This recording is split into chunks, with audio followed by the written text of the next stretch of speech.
My dad said, "We hope the transfers helped." I said, "What transfers?" Everyone looked at my mother. My name is Talia Penrose, and I hadn't been back to Charleston in nearly 3 years. I told myself I came home because Dad was facing heart surgery next month, and Mom asked if we could just sit down like a family again before then. But the truth is, I was too exhausted to argue. After everything that had happened in Philadelphia, the media, fallout, the doxing, the death threats, and losing the job I'd built my identity around, I was running low on excuses and even lower on pride. So I said yes. The house looked the same. White shutters, azaleas in bloom along the driveway, the same brass knocker on the red door that I used to pretend was a lion's head guarding a castle.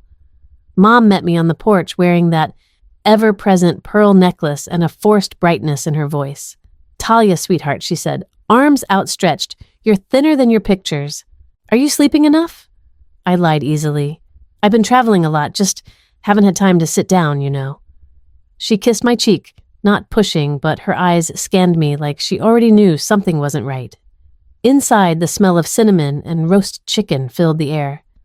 Elias and his wife Sloan were already in the living room, wine glasses in hand, talking softly. Elias gave me the same cautious smile he always had when we were kids, like he wasn't sure whether I'd hug him or hit him.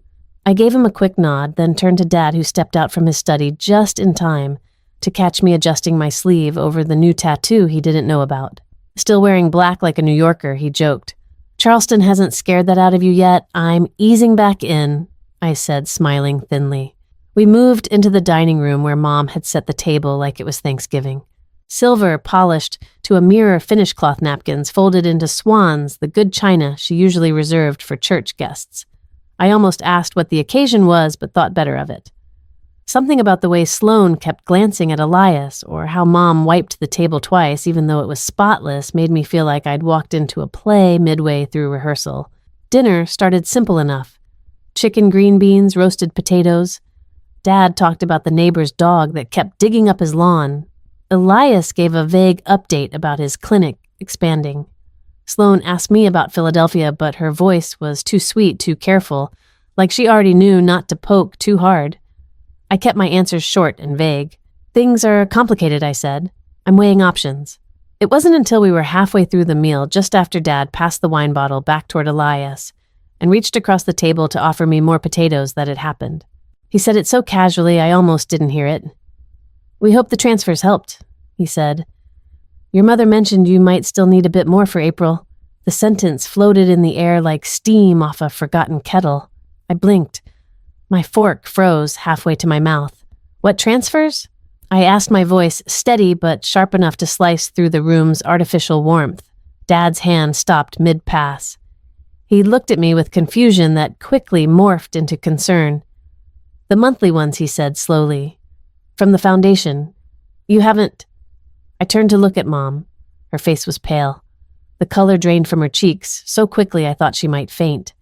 She reached for her water glass and missed it by an inch. Her hand trembled visibly as she corrected, lifted it, sipped, and set it down with exaggerated care.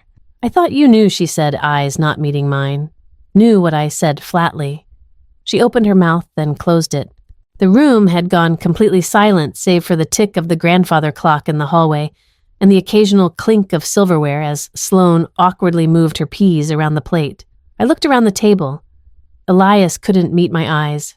Dad looked confused, betrayed, and now visibly upset. Mom was avoiding everyone's gaze. I pushed my chair back slightly. "What foundation?" I asked. "Who's sending me money?" Mom took a breath like she was about to recite something rehearsed. "It's not a big deal," she said, too quickly. "Just something I put together a while ago.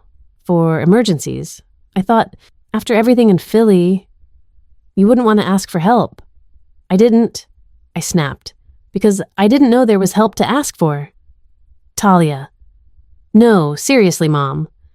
Are you telling me someone's been sending me money without my knowledge? For how long?" The silence was the answer. I pulled out my phone hands, shaking now, opened my banking app, scrolled. There they were, 11 deposits. Same day, each month. $1, $500, labeled simply, "Credit. JCF Trust." "JCF," I whispered. Jordan College Fund. My stomach turned. Mom's face gave her away. I looked directly at her now. You used the scholarship fund. It's not what you think. You used a fund with my name on it. For me. Without telling me. And apparently without telling Dad either. I looked at him. His jaw was tight, hands clenched. Coraline, he said. Just her name. But the weight in it was a warning. Mom tried again. You were struggling. I didn't want to sit back and do nothing. You wouldn't accept direct help. You thought you'd decide for me. Nobody moved. Even Elias stayed frozen in place. I want the truth, I said. All of it. Now. And that was when I saw it. The faintest flicker of fear in my mother's eyes. Not fear of punishment, but fear of exposure. Like the moment a housewife who's spent decades hiding cracks in the walls sees the plaster give way all at once. This wasn't about money anymore. It hadn't been for a long time. The dishes clattered in the sink behind me as I stood at the kitchen island still holding my phone like it was evidence from a crime scene. 11 transfers. $1, $500 each. 11 quiet invasions of privacy, dressed up as generosity. The door between the dining room and kitchen swung open with a whisper. Mom came in first, arms folded tightly across her chest like she was bracing for a storm that had already landed. I didn't mean for it to come out like that, she said. You didn't mean for it to come out at all, I replied. She opened her mouth to say something else, then closed it and walked to the sink. For a moment, all I heard was the water running and the dull scrape of plates. Her movements were careful, too. Careful? She rinsed a clean spoon, checked a spotless glass. A woman trying to seem composed while her world quietly spun out. You were going through so much, she finally said without turning to me. After the protest lawsuits, the threats, the bar hearing, I knew you wouldn't take money if I offered directly, so you just took my name and sent it anonymously. I didn't take your name, she said quickly. You're the named trustee of the fund. Legally, I was acting within the bounds of, oh, don't start quoting bylaws to me. I set the phone down. You used a public fund, a scholarship fund, one you started in my name, and you redirected the money back to me like some kind of moral feedback loop. She turned her face pale and drawn. It wasn't public. Not anymore. The board dissolved 3 years ago after funding dried up. I was the last manager. I didn't take a cent from outside donors. Did Dad know her silence was confirmation? I let the question hang there. She always did this. Stepped 1 inch past the line, then justified it with intentions, with sacrifice, with love, so carefully calculated it no longer resembled anything human. I wasn't trying to control you, Talia. I laughed, and it came out harsher than I meant. No. You mean like when you sent all my college applications without telling me, or when you told people at church I was doing mission work in D.C. while I was actually interning at the ACLU. That was years ago. It's the same pattern. You do what you think is best, and everyone else just has to live with it. She wiped her hands on a dish towel and leaned against the counter, studying me. Her voice softened. I know I can be strong-willed. Manipulative, I corrected. Determined, she said firmly. To protect my children, especially you. That last part hung between us like incense sweet, but suffocating. Behind us, the door creaked again. Elias stepped in, eyes darting between us like a referee at the start of overtime. Everything okay? I shot him a look.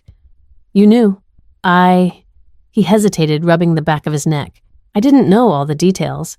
Mom told me she was helping you anonymously. She said you'd never accept it otherwise, and you didn't think to ask what helping meant. I thought she was just sending you small support payments from her account. Not this. She used a defunct scholarship fund with my name on it, I said. She made me complicit without consent. Elias paled. I didn't know that part. I studied him for a beat. He looked tired, genuinely upset. The kind of guilt you can't fake, not with someone who's seen you sob over scraped knees and hide tears in your Sunday suit. I believed her, he said quietly. I thought maybe this was her way of making peace with everything. Peace, I echoed. You all think peace means silence. He didn't argue. I turned back to Mom. Why now? Why tonight? I didn't plan for your father to say anything, she said. Voice rising for the first time. I told him not to. But he thought it was time. Time for what? For me to say, Thank you for being lied to." She flinched. "I'm not ungrateful," I continued. "But don't confuse my exhaustion for forgiveness." Outside, a car passed slowly down the street. The kitchen lights flickered briefly. The house was old, the wiring never fixed. It struck me then how much effort she'd put into holding this place together all these years. She'd held the walls up with prayer and passive-aggressive control with casseroles and carefully engineered silence. And she'd done it all while believing she was doing the right thing. "I should go," I said. "I've got a room at the Harbor Inn. I'll come back tomorrow to see Dad." "You're always running," she said softly. I looked her in the eyes. "And you're always pretending you're not chasing." She didn't respond. Elias walked me to the front door. It was something we'd done 100 times as kids, see each other out after school, after youth group, after awkward holiday dinners when we needed air. Only this time, the door between us was real. "You okay?" he asked. "I don't know." He hesitated, then reached into his pocket and handed me a folded piece of paper. "Look into this. It's where the trust was originally filed. County Records Office. Might help you see the whole picture." I looked down at the address. "Why are you giving me this now? Because I think you deserve the truth," he said. "All of it." I nodded, slowly slipped the paper into my bag and stepped into the humid night air. The cicadas were loud, the stars dim behind the Charleston haze, but my pulse was louder. Beneath the shock and the rage and the disappointment, something else had begun to form. A question I hadn't dared ask since I was old enough to understand the weight of it.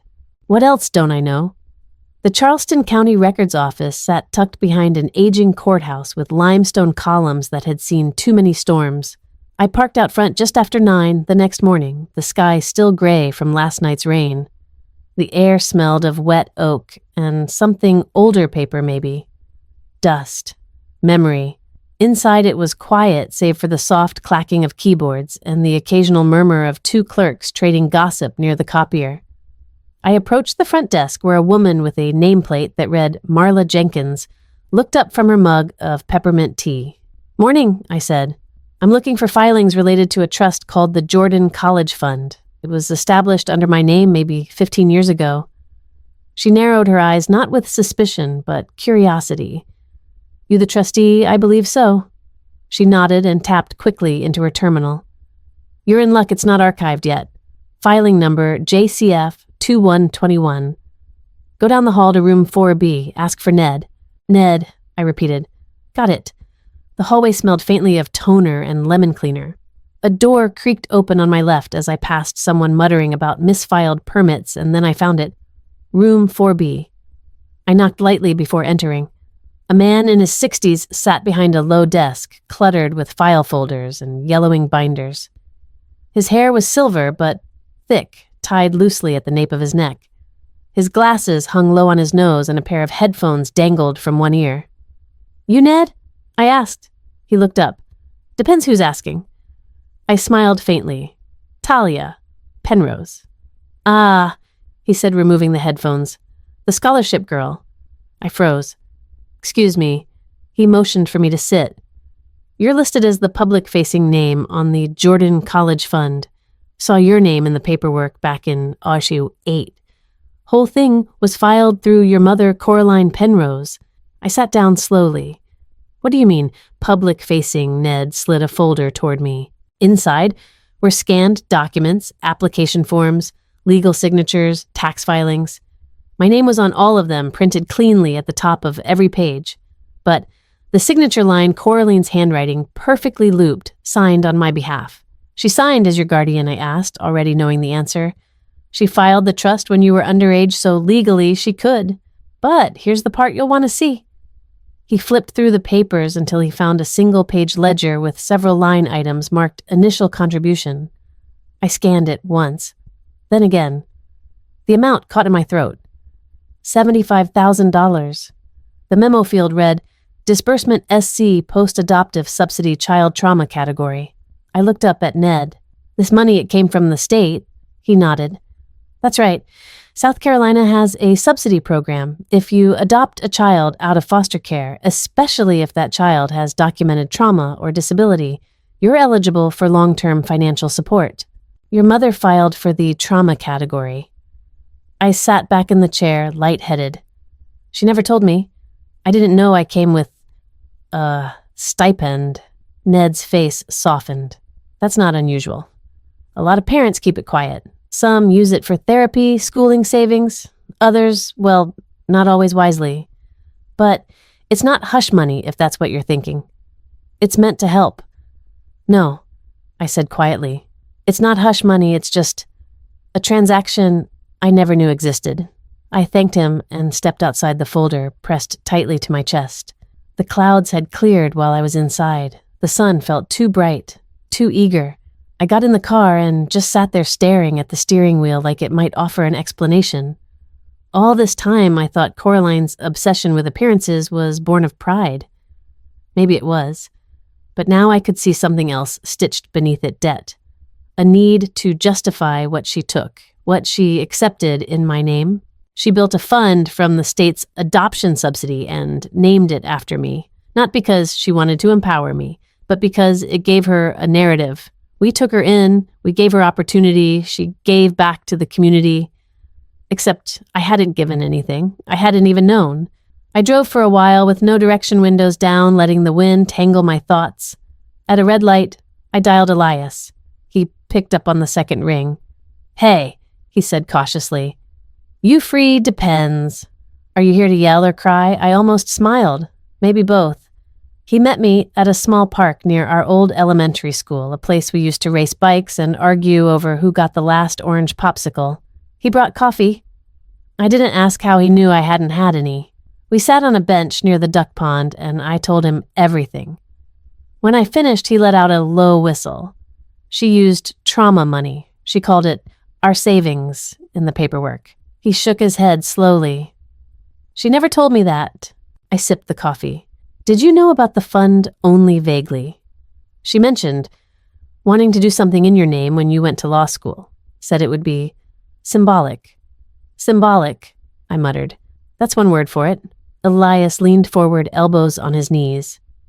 "You know, I think she always loved the idea of you more than she knew how to love the actual you."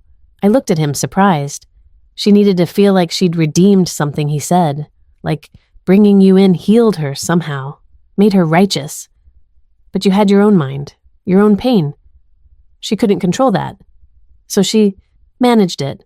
Silence settled between us, heavy but not hostile. "What are you going to do?" he finally asked. "I don't know," I admitted. "But I think it starts with taking back my own story." He nodded slowly. "That sounds like you." I looked out at the pond where a duck nipped at the surface, making ripples that pushed out in widening circles. For the first time in a long while, I didn't feel like I was drowning. I just felt the water moving. That evening, I didn't call ahead. I drove straight to my parents' house, turned into the driveway like I'd done 1,000 times growing up, and parked under the willow tree that had overgrown the right side of the garage. The house looked smaller in the dark, or maybe it was just that I'd finally stopped trying to belong to it. Inside, the kitchen light was on. I could see Mom through the window wiping down the counter like it was an act of penance. Her movements were slow, methodical, like maybe if she kept polishing eventually she'd undo whatever had been broken. I knocked once and let myself in. She turned. Startled. "Talia." "We need to talk," I said, holding up the folder Ned had given me. She didn't answer but stepped aside and gestured to the table. The same one we'd sat at the night before when the first crack had split open. I sat, set the folder down gently. She didn't reach for it, just looked at it the way someone looks at a locked door they don't want to open. I went to the records office, I began. Spoke to a man named Ned. He gave me everything: formation papers, fund, ledger, original disbursements. Her fingers twitched against the tablecloth. "You started the Jordan College Fund using money from the state," I said. "From the post-adoptive subsidy program, trauma category." Still, she said nothing. "You got paid to adopt me?" She flinched just slightly, like a flicker across her spine. I didn't raise my voice. I didn't need to. The words were already louder than anything I'd ever said to her before.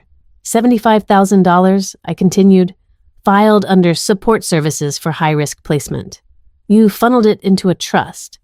Then years later, you used that trust to rescue me financially without ever telling me why it existed. Her voice, when it came, was barely more than a breath. You weren't a transaction. No, because I feel like one. You were my daughter, she said louder this time. From the moment I saw you in that group home lobby, you were this little girl with 2 big eyes and no socks in November, and you made me a project I cut in, an image. You turned my pain into a story that made you look good. She blinked fast as if the room had suddenly brightened and she couldn't adjust. That money wasn't payment, it was a stipend, a support. Then why didn't you ever tell me? Because I didn't want you to feel like you were less, like we took you in for anything but love. And yet you lied. She stood, then walked to the sink, braced her hands on the counter. Her shoulders were rigid, but I could see the smallest tremble in her elbows. You don't know what it was like, she said, to bring home a child who screamed in her sleep for months, who flinched every time I reached for her. You think I was trying to control you, maybe? Maybe I was. But I was also trying to hold you together before you shattered. I swallowed the lump forming in my throat. I didn't ask to be saved, I said. I just wanted to be seen. She turned around slowly. And I saw you. Every day. Even when you wouldn't let me in, but you never let me see you, I replied. Not really. You built this fortress of perfection church committees, baked sales, smiling portraits, and locked every truth inside it. We stood in silence for a long time. The clock above the stove ticked softly. Outside, a car passed headlights sweeping briefly across the kitchen wall before vanishing into night. I read the application you submitted to the state, I said finally. You described me as developmentally fragile with moderate emotional detachment. Did you even believe that her hands clenched? It's what the caseworker said. I just copied it. But you submitted it, you agreed to it, you got more money because of it. She didn't deny it. I wasn't fragile, I said. I was scared. There's a difference. Her face crumpled, just slightly creases at the corners of her eyes that hadn't been there last year. You were 8 years old. You had been passed around, you didn't trust anyone. And yes, maybe I made mistakes, but I did what I could to give you a life wrapped in conditions I never saw. She sat back down, slowly, like her body had suddenly remembered its weight. You know what? No one tells you about motherhood, she said. It's not the big sacrifices that ruin you. It's the small decisions you make in fear, in pride, in loneliness. And those decisions pile up until one day your daughter's sitting across from you with a folder full of receipts and no trust left. I looked at her for the first time, not as my mother, not as the woman who curated every Christmas card and led every prayer before dinner, but as Coraline, a woman who had taken a scared child into her home and tried to paper over her own inadequacy with control. She reached into a drawer, pulled out an envelope, and slid it across the table. What's this? I asked. The original letter, she said. From your biological mother. The one I never gave you. I stared at it. The envelope was worn edges slightly curled, but still sealed. You kept it all this time, I couldn't throw it away, she said. But I couldn't give it to you either. I was afraid of what it might undo. I picked it up, carefully, felt the weight of it in my hand. You don't get to decide what I can handle, I said. She nodded, eyes glistening. I know that now. We didn't say much else after that. I left the house quietly, letter and hand folder under my arm. But as I walked down the porch steps, I realized something had shifted. For the first time, Coraline didn't chase me with apologies or explanations. She let me go. And that silence, however heavy, felt like the most honest thing she'd ever given me.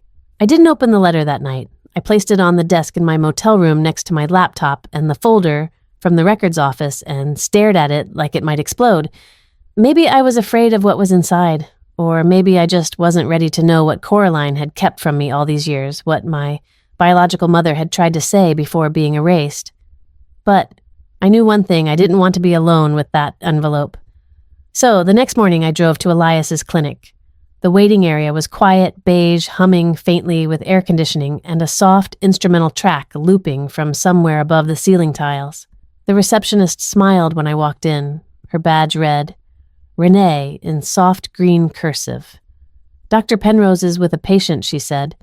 Are you on the schedule? I'm his sister. Her smile flickered with surprise. Oh, he mentioned you were in town. Just a moment. A few minutes later, Elias came out. His white coat was folded over one arm and his eyes crinkled when he saw me. "You okay?"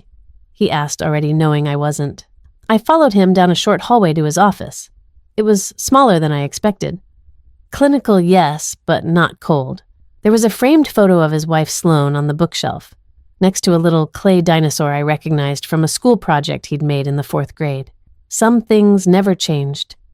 He gestured to the chair opposite his desk. I sat without speaking. He waited. "I went to see Mom last night," I finally said. He nodded. "How'd it go?" "She gave me the letter," I said. "From my birth mother." His eyebrows rose slightly, but he said nothing. "She also confirmed everything. The adoption stipend, the trauma designation, the fact that she funneled all of it into a trust under my name without ever telling me." He exhaled slow and heavy. "Talia," I leaned forward. "How long have you known?"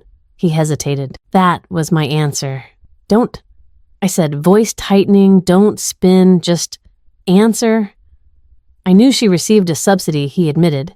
I didn't know the full amount or all the language attached to it, just that it existed, that she set some of it aside for you. She said it was a way of protecting your future. You knew she was using state money meant for a traumatized child, and you never thought to mention it. I didn't know she used the trauma category, but you knew she was building a fund. He looked at me, jaw clenched. I trusted her. Well, I trusted you. The silence that followed wasn't angry. It was worse, it was brittle. The kind that cracks under the weight of its own history. "I didn't lie to you," he said softly. "You didn't tell me the truth. That's the same thing."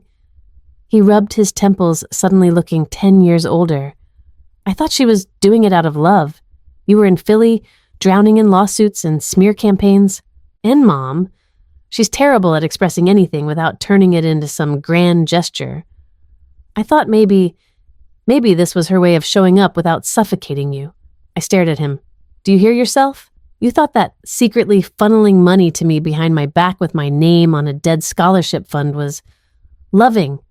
He flinched. "When you say it like that, that's the only way to say it." He sat back. "Talia, you've spent your whole life building a wall around yourself. Even as a kid, you didn't trust anyone. You wanted to do it all alone. Maybe Mom messed up. Maybe I did too. But we weren't trying to hurt you. Then why does it feel like I was the only one left in the dark?" Neither of us spoke for a while. I looked around his office, scanning the books, the framed degrees, the certificates of commendation. Elias had always been the one who followed the rules, who colored inside the lines, who didn't rebel because he never needed to. He already fit. And maybe that's why it hurt more. Because when someone like Coraline lies, you expect it. You brace for it. But Elias was supposed to be the one person who told you the truth when no one else would. I stood to leave. "Talia," he said, voice low. "I never thought of you as a burden." I turned slowly. But she did. He didn't deny it.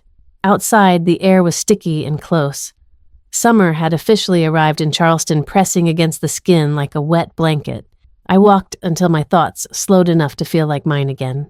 Back at the motel, I sat at the desk, pulled the envelope closer and stared at my name written in careful block letters across the front. The ink had faded slightly, the edges curled, but it was still sealed. I didn't open it, not yet. Instead, I went back to the folder from the county records office, reread the adoption filing, the application, the trauma designation form. There was a name listed in the contact section of the file.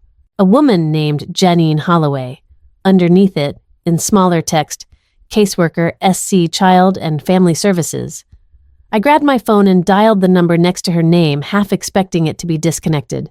It rang once, twice, then a voice picked up. Crisp. Older. Janine Holloway speaking.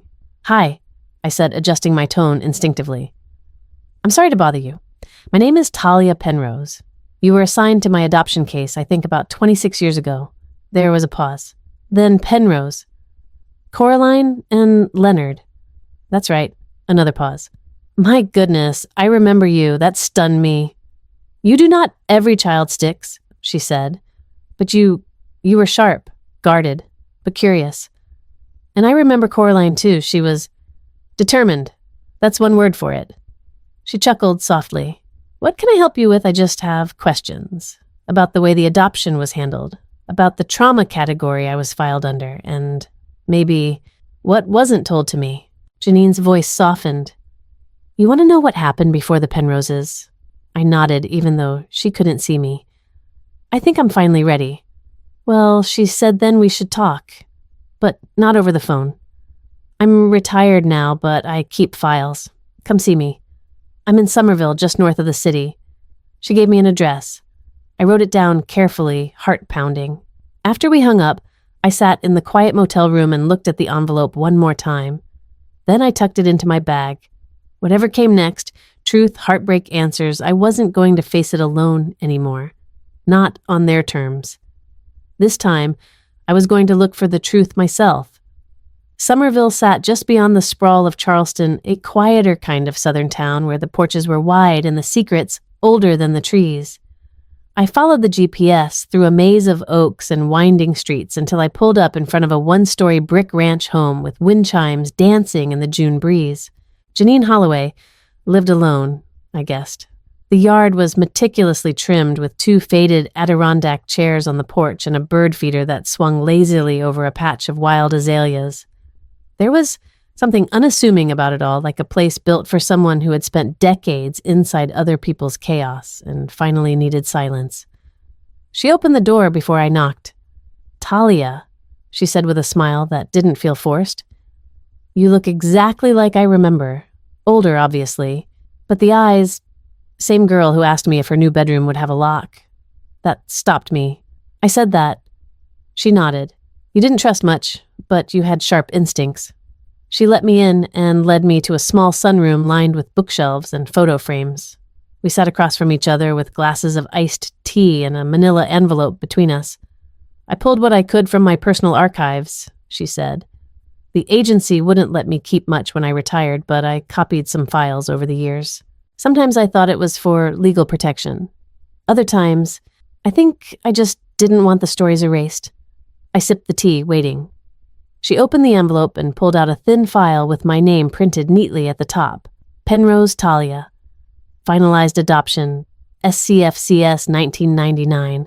My stomach twisted at the sight of it. There's something you should know, she began, something we never told you. Your mother Coraline, she came to the office 6 months after the adoption. I froze. Why she wanted to discuss dissolution. I blinked. Dissolution?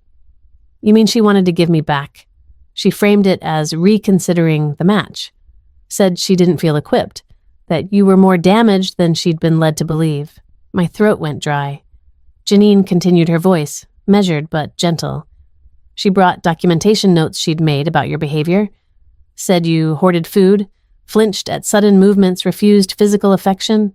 I was 8, I said. I'd been moved 4 times in 2 years. Of course I didn't trust anyone, I know Janine said. I knew then, too. I couldn't speak. My jaw clenched, eyes stinging with heat I didn't want to release. She didn't go through with it, Janine added. We had 2 sessions, one with her, one with both parents. I pushed back hard. I told her she wasn't describing a broken child. She was describing a frightened one. She never told me, I said, almost in a whisper. Not once. Not even during the worst arguments. Janine shook her head. Most don't. It's a shameful thing even to consider, but it happens more than people think. New parents imagine something clean, redemption, healing, a straight line from broken to beautiful. Then the child arrives with grief stitched into every muscle and they realize love isn't enough. So what changed her mind? Janine hesitated. Your father. I looked up. Leonard came alone to my office 2 weeks after Coraline's visit, she said. He asked what would happen if they proceeded. I told him the legal implications, but I also told him what it would mean for you that another disruption could be catastrophic. And he didn't say much, just nodded. Then he asked if there was a way to help without removing you. A therapist, a support group, anything. Did he ever try? I connected them with a trauma-informed family therapist. Whether they followed through, I don't know. I thought of my father, the way he'd always been more of a shadow than a voice in our home. Steady, quiet, obedient to Coraline's vision. I never imagined he'd stood between her and the door. You said she brought notes. I said slowly. About my behavior? Janine nodded. I still have them. Would you like to see? I hesitated, then nodded. She handed me a photocopied document. Coraline's handwriting, precise, curling, filled the page. March 8th, 1999. Talia hid bread under her mattress again. Refused to eat dinner at the table. Shouted when asked to brush her hair. Said she hated me. Said I wasn't her real mother. March 12th. Woke up screaming. Said someone was in the room. Took 45 minutes to calm her. Leonard says we should be patient. I feel like I'm disappearing. I stared at the page, trying to reconcile the woman who wrote these words with the mother who'd baked birthday cakes shaped like books and told the same bedtime prayer every night for 12 years. She made herself the victim, I said flatly. She was overwhelmed, Janine offered carefully. But yes, she centered herself in your pain. I folded the page, placed it back in the file. She always did. We sat in silence for a while. The sun shifted, casting gold through the windows, dust floating gently between us. She never brought it up again, I asked. No. By fall, she'd leaned into the image model, adoptive mother fundraising for the foundation, speaking at church about the miracle of healing. While I was still hiding food, I said bitterly. Janine placed a hand gently over mine. You were never the problem, Talia. I swallowed hard. It sure felt like it. She squeezed, then let go. I think you've carried the weight of everyone else's fear your whole life. It's okay to let it down. I stood slowly, the air in my lungs thick and unfamiliar. Thank you, I said, for keeping this. You deserve to know your whole story, she said. Even the parts people wanted to bury. Outside, I sat in the car with the windows down file folder on my lap. I took a long breath and let it out steady and slow. I didn't know what I would do next, what I would say to Coraline or to Elias or even to Dad. But something inside me had shifted. The past wasn't just haunting me. It was speaking finally, and I was no longer afraid to listen. I reached into my bag and pulled out the envelope from my birth mother. I turned it in my hands. The seal was still intact, but not for long. The agency office looked like it hadn't changed since the 90s. Beige walls, flickering fluorescent lights, a carpet that smelled faintly of copier toner and old coffee. It was quiet, the kind of quiet that felt like waiting rooms and sealed doors. Janine had set the appointment for me, said she still had a few friends inside who owed her favors. I didn't ask questions. I was beyond etiquette. I wanted answers. A woman in a navy pantsuit met me in the records room. Her name was Karen, and she looked like someone who could have babysat me once sharp, careful and tired in a way she didn't advertise. We don't usually pull sealed post-adoption files, she said, unlocking a gray cabinet. But Janine said you had good reason. She handed me a manila envelope with a thin stack of papers inside. I opened it right there on the counter. There was a note clipped to the top. To Talia Jordan, formerly from Denise Jordan. Dated May 13th, 2011. I don't know if this will reach you, but today you turn 18. And I don't want to miss another birthday. I've thought of you every single year. I hope you still laugh when it rains. I hope you still draw stories in the margins of books. I hope you remember the ducks. I hope you remember me. My heart stopped. Karen glanced at me, then away. That one was returned.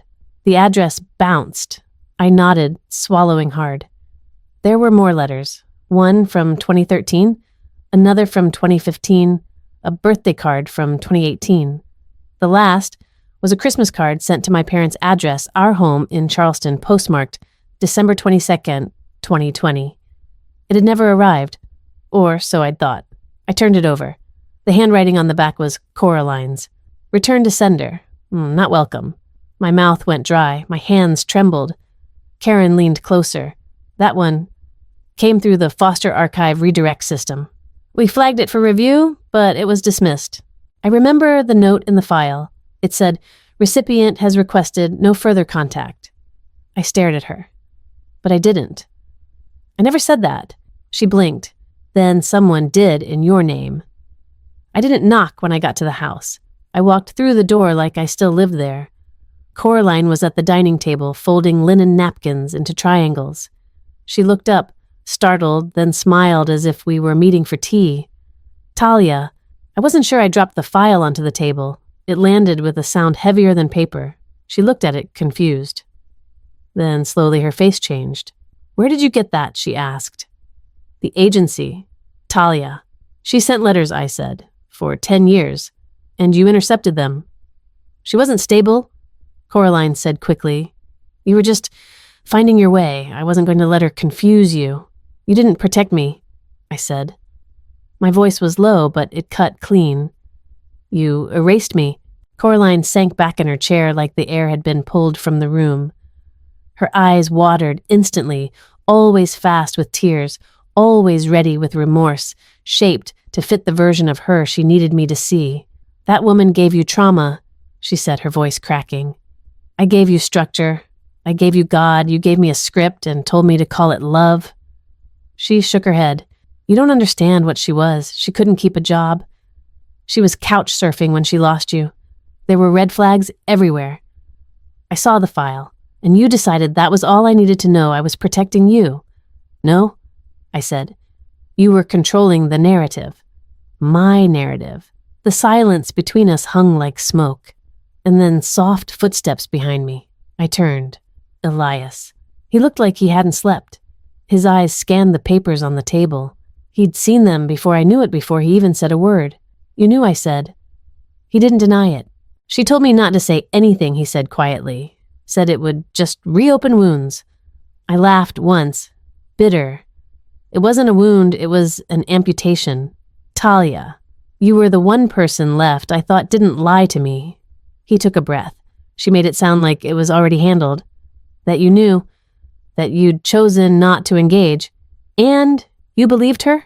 I asked, staring at him. His silence was answer enough. Coraline stood up. You were flourishing, Talia. We had you in a good school youth group summer camps. You made honor roll. You were thriving. I was surviving, I snapped. In a house where the truth came second to the image. Her voice rose. I gave you a life, and I was never allowed to question where it came from. No one spoke for a long moment. Then Coraline looked at me, not with regret, but with something closer to fear. What are you going to do? She asked. I stared at her. Tell the truth. To myself, to the people who deserve to hear it. Maybe even to her if she's still willing. I turned to leave, pausing only when I reached the door. She signed every letter with love, I said. Every single one. Even the last. Coraline didn't speak. And for once, I didn't wait for her permission to go. I didn't sleep that night. I tried. I lay on my back in the motel bed, counting the cracks in the ceiling like they were constellations, listening to the old AC unit cycle on and off like a wheezing heartbeat. But sleep wouldn't come, not with the weight of that confrontation still pressing against my ribs. She'd erased letters, lied for years, convinced Elias to keep quiet, and when faced with the truth, Coraline still clung to her righteousness like it was armor stitched from scripture and good intentions. I gave you God, she'd said. No, she gave me obedience. By morning, I wasn't sure if I was angry or just hollow, but I knew one thing: I wasn't going to let the silence win anymore. I drove to the house. It was early, barely 8 a.m., and the front lawn was still drenched in dew. The hydrangeas she'd planted in matching ceramic pots flanked the porch like sentinels. I stood outside the door for a long minute, breathing in the scent of wet grass and something faintly floral. Then I rang the bell. She opened it slowly like she already knew who it would be. Her robe was pale blue, cinched at the waist. Her face was bare. No makeup, just skin that looked more human than I'd ever seen it. Talia, let's finish it, I said. She stepped aside, wordlessly. We sat in the living room, the same one where I'd memorized Bible verses on Saturday mornings and practiced piano scales that never quite got clean. Nothing in the room had changed. Not the stiff sofa, not the china angels on the mantel, not the framed quote in script font over the fireplace. As for me and my house, we will serve the Lord. I looked at her. Why, I asked. Why did you fight so hard to control the story? She folded her hands in her lap because the story mattered. No, the image mattered. She didn't flinch. You called her unstable, I said. Said she'd confuse me. But what confused me more than anything was thinking I was just a lucky child chosen by benevolent people, while the woman who loved me enough to write letters for a decade was erased from existence. She could have destroyed you. You almost did. That landed. Coraline looked away, eyes glossy, but not falling apart, not yet. I wasn't enough for you as I said. Not just me. You needed me. Grateful. You needed me to reflect your sacrifice. Her voice was thin. That's not true. You needed a child you could sculpt, a narrative that made you the savior. You didn't adopt a daughter. You adopted a mirror. She finally looked at me. You think I didn't love you? I paused. I think you loved me like a possession. She blinked hard once. Like the word stung. I was not a thing, I continued softer now, but you made me one. An emblem, a cause, a curated success story to hold up in church bulletins and newsletters. You loved being seen loving me. But when I started asking questions, when I didn't perform, you shut the door. I was scared, she whispered. You were pulling away, you left Charleston, you changed your name on that grant. You stopped calling. I was trying to become myself, and I was losing mine. There it was. The core of it.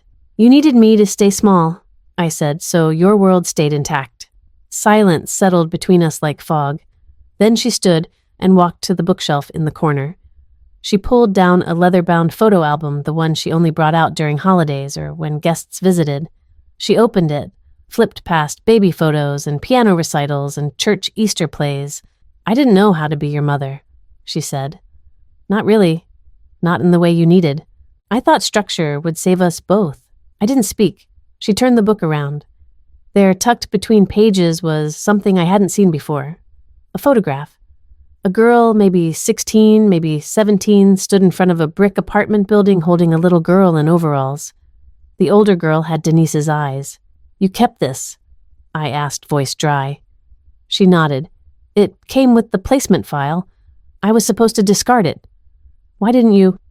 I didn't want you to have nothing, she said, even if I didn't give you everything. I looked at the photo for a long moment, then back at her. You still have time, I said, to stop pretending, to tell the truth. Not just to me, but to yourself. Coraline sat back down slowly. How she asked, how do you start undoing a story that's held you together for 26 years? You don't undo it, I said. You tell the whole thing, even the ugly parts. She looked at me. And this time, the tears fell. Quiet, unperformed. I was so afraid she'd take you back, she said. She didn't want to, I said. She just wanted me to know she loved me, and you believe her. I believe she wrote me. For 10 years, I believe she didn't stop trying. That silenced her more than any accusation. I stood. I'm not asking you to fix it. I'm asking you to stop rewriting it. She nodded once. As I turned to go, I paused. She's alive, Coraline. Her head snapped up. Denise. Her name is Denise Jordan, and she's still alive. I didn't wait for a reaction. I opened the door and stepped into the morning light. 2 days passed before Coraline called. I didn't pick up the first time. I let it ring while I watched the name flash across the screen. Mom, a title that felt strange now, like a coat I'd outgrown. She didn't leave a voicemail, but she texted that evening, I want to talk. Not to argue, just talk. That was new. She never asked before. She stated she instructed, she led the way, as if her convictions were a compass and I was meant to follow. This time she was unsure. And that was the only reason I answered when she called the next morning. Her voice was quiet, not weak, just stripped of the practiced warmth she usually performed like a hymn. I booked us an appointment, she said. Family therapy, with Leonard. Elias, too. I thought maybe, if we're going to speak the truth now, we should learn how to do it where no one gets drowned by it. I didn't say anything at first. Just let the words settle. Okay, I said, finally. I'll come, but not for you. For me. She didn't argue. The therapist's office was in Mount Pleasant, a low building with a parking lot too big for how small it looked from the outside.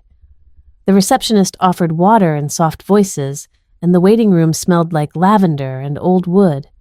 Coraline and Leonard were already seated when I walked in. Elias came in last looking like he'd aged 5 years since that confrontation at the house. We sat in a loose circle. No one knew how to look at each other. The therapist's name was Dr. Halbridge, a black woman in her late 50s with a sharp jawline and a warm, no-nonsense tone. She began by asking each of us what we wanted from this space. Coraline went first, said she wanted healing, whatever that meant now. Leonard said he wanted to understand how to support without being complicit. Elias simply said, I need to stop being afraid of the truth. When it was my turn, I didn't soften it. I want language, because all my life I've been told things about myself that weren't mine to begin with. I want the words back. We spent the hour unwrapping years of unsaid things. Coraline admitted to intercepting the letters, but claimed she burned most of them without reading past the first line. I didn't ask why she wouldn't have an answer that satisfied me anyway. Elias explained how he rationalized his silence by telling himself I already knew that if I wanted to talk about Denise, I would. Leonard said the hardest part was realizing he'd always thought of Coraline's version of the truth as the family's truth, and only now did he understand it had always just been hers. By the time we left, no one was healed, but something had cracked open. The silence that had once kept us safe now felt like poison in the air, and we were finally learning to breathe something new. That night, I sat in the motel parking lot with the letter from Denise open in my lap again. I read the last paragraph out loud to myself. Not for the first time, not even the 10th. Her words weren't poetry, they were uneven, awkward, but steady. Steady like someone who had to anchor themselves to something just to get the sentence out. Then I picked up my phone and dialed the number Janine had given me 3 days earlier. A landline in Fayetteville, North Carolina. No guarantee it would still be active. It rang 3 times, then a click. Hello. The voice was older than I expected. Hoarse, hesitant. I cleared my throat. Hi. I'm looking for Denise Jordan. A pause, then cautious. Speaking. I gripped the phone a little tighter. My name is Talia. There was another pause longer this time. I could hear a dog barking faintly in the background. Then, like a breath caught mid-exhale, Denise whispered, Talia. I got your letters, I said. All of them. Eventually. The silence on her end was so full it felt like it could burst. I didn't think you'd ever call, she said, her voice breaking just slightly. I didn't know you existed. I replied, not with anger, just fact, not until last week. She made a small sound, half laugh, half sigh. Well, damn. We talked for 5 minutes, that's all I could handle. 5 minutes where she told me where she lived, now that she worked at a floral shop part-time, that she had 2 cats and bad knees, and never really stopped thinking about me. I didn't tell her much, I couldn't. My mind wasn't ready to open that door wide just yet. But before I hung up, I said something I didn't plan on. I don't hate you, I said. That's all I know for sure right now, but I thought you should hear it. The line went quiet, and when she spoke, her voice was barely above a whisper. That's more than I ever expected. When we hung up, I sat still for a long while. I didn't cry, I didn't fall apart. I just sat there in the car while the sky went from orange to soft gray, and for the first time in what felt like forever, I didn't feel pulled in half. There was a long road ahead, and not every step would be clean. But I had something now I hadn't before. Not just truth, but clarity. The line between love and control was finally visible, and I knew I would never let anyone blur it again. The next morning, I stood outside a bakery in Fayetteville with the phone in my hand and Denise's number on the screen. I'd stared at it for 20 minutes watching cars roll past, people duck in and out for coffee, the world doing what it always does, moving on without waiting for anyone to catch up. The day before, I'd called her once. It had lasted 5 minutes, but now I wanted to hear her voice again. Maybe not for long, maybe not for anything big, just to hear her breathe through the static and know she was still real. I hit call. She picked up on the second ring. Talia. The way she said my name, it sounded both careful and hungry, like she still didn't quite believe she had permission to use it. I'm not ready, I said without preamble. Not for a visit, not yet. There was a pause. Okay, she replied. No pushback, no guilt, but I might be soon. I could hear her exhale like she'd been holding that breath since I was 2 years old. I've never stopped hoping, she said, even when I knew I probably should have. That was it. One conversation, short, quiet, powerful in its restraint. I didn't tell her I forgave her. I didn't ask for explanations. I just let her voice exist next to mine in the air for a few minutes longer. And for now, that was enough. When I got back to Charleston that evening, Coraline wasn't home. Her Bible still lay on the coffee table, half-marked with folded tabs and underlines. Her cup of tea had gone cold, but she'd left a note, just a single line written in her handwriting that always looked more like a teacher's than a mother's. "Take the time you need. I'll be here." It was the first time she hadn't demanded my return, the first time she hadn't folded silence into punishment. I didn't know if it meant real change, but it was a start. The smallest breath of space where there used to be only pressure. Later that night, I opened my laptop to find an email from Elias. No subject line, no fluff. Just this, "Talia, I didn't know how to be your brother." I think for a long time, I just tried to be the son she needed, and that meant disappearing when you needed me most. I wish I could undo it, but I can't. So instead, I'm writing this not as your brother, but as a man trying to be less afraid of uncomfortable truths. You deserved better, and I'm sorry. I hope one day you'll believe that I'm trying to be better. Elias. I stared at the screen for a long while. I didn't cry. I didn't write back, not yet, but I didn't delete it either. I let it sit in my inbox, a small, fragile olive branch from someone who had once felt like home and betrayal all tangled together. 2 days later, Leonard knocked gently on the sliding door that led to the backyard. I was sitting under the magnolia tree with a journal on my lap and no words on the page. He didn't speak right away, just eased into the chair next to me, carrying 2 mugs of coffee. I waited. He sipped. Then finally he spoke. "For what it's worth," he said quietly, "I'm proud of who you've become, not because of us, but despite us." It hit harder than I expected. He wasn't the villain in the story, he was just part of the scenery, present but passive, watching while Coraline orchestrated everything. But this moment of ownership, it mattered. I looked at him. "Why didn't you stop her?" "I didn't think I had the right," he admitted. "She led and I followed. I told myself you were safe and I let that be enough." "That wasn't safety," I said. "That was silence." He nodded slowly. "I know that now."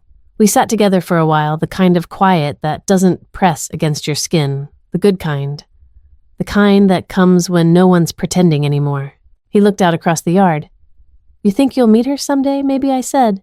"Not because I need answers, but because I want to decide for myself who she is." He smiled, faint, but genuine. That sounds like something the real Talia would say. I raised an eyebrow. "And who was I before—" He paused. "Who we needed you to be." That night, I found myself looking through old boxes in my childhood closet. I pulled out yearbooks, choir programs, church awards, the paper trail of a girl who did everything right because she was afraid of what would happen if she didn't. Then, I found something I hadn't remembered, keeping a drawing I made when I was 6, labeled in crayon, "Me and Mom at the pond." But the figure beside the child wasn't Coraline. Not in the drawing's features, not in the hair or the eyes. It wasn't anyone specific. Just a woman with kind eyes holding a little girl's hand beside some ducks. And I realized something. Even then, I was still reaching for her. The mother I didn't know I'd lost. The one who whispered stories into letters and signed them, "Love, always," and maybe it was finally time to whisper back. 1 month later, we sat together in the therapy office again. The same beige walls, same soft chairs arranged in a semicircle, but the air was different now. Not lighter, just clearer. Like the fog had lifted and all the sharp edges we'd once tried to smooth over were finally in plain sight. Coraline wore a navy cardigan and brought a notebook filled with things she'd written but wasn't sure she could say. Leonard sat next to her, one ankle resting over his knee hands, folded tight. Elias looked more at ease this time, though his eyes still flicked toward me often as if checking for permission to speak. And me? I brought a folded page with 3 bullet points. Simple. Direct. Dr. Halbridge welcomed us, asked if there was anything anyone wanted to share. Coraline glanced at her notes, then at me. "Actually," I said, unfolding the paper, "I do." They waited. "These are my boundaries," I said calmly. "Not requests, Not suggestions, boundaries. Coraline nodded, already blinking fast. Number 1, no more secret help. If I didn't ask for it, don't send it, don't arrange it, don't reroute it through Leonard or Elias or the church. I will take care of myself. Leonard gave a small nod, respectful. Number 2, respect my no. Whether it's about family dinners or financial advice or coming home for Christmas. No is a complete sentence now. A pause. Number 3, ask before offering. Help is only generous if it's mutual. Otherwise, it's just another form of control. The room was quiet, but not frozen. Coraline looked down, then up. Okay, she said softly. Thank you for telling us. I'm not doing this to punish anyone, I added. I just need to live a life that belongs to me. Fully. Dr. Halbridge smiled gently. That's the goal, isn't it? 2 weeks later, I signed the founding documents for a nonprofit called Jordan House. I thought long and hard about the name. It didn't just carry my birth mother's name, it carried mine too, my truth. My full story. Jordan House would serve foster girls aging out of the system with no real home to return to offering mentorship, housing support, and legal aid. Not court battles, I was done with litigation. But life battles, the ones that happen after the court closes its file and the real mess begins. We rented a small space in North Charleston near a library and 2 bus stops. Our logo was simple, a single open door. Our mission was even simpler, to help girls leave the system without losing themselves.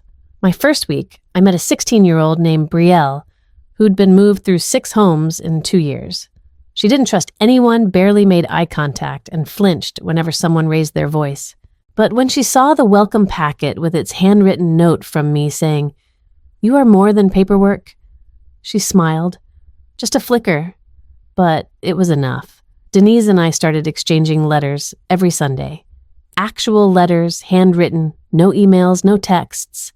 She said it helped her slow down and say things she didn't know how to speak aloud. I found I liked the rhythm too, waiting, reading, responding. There was comfort in the delay, a little grace in the space between questions and answers.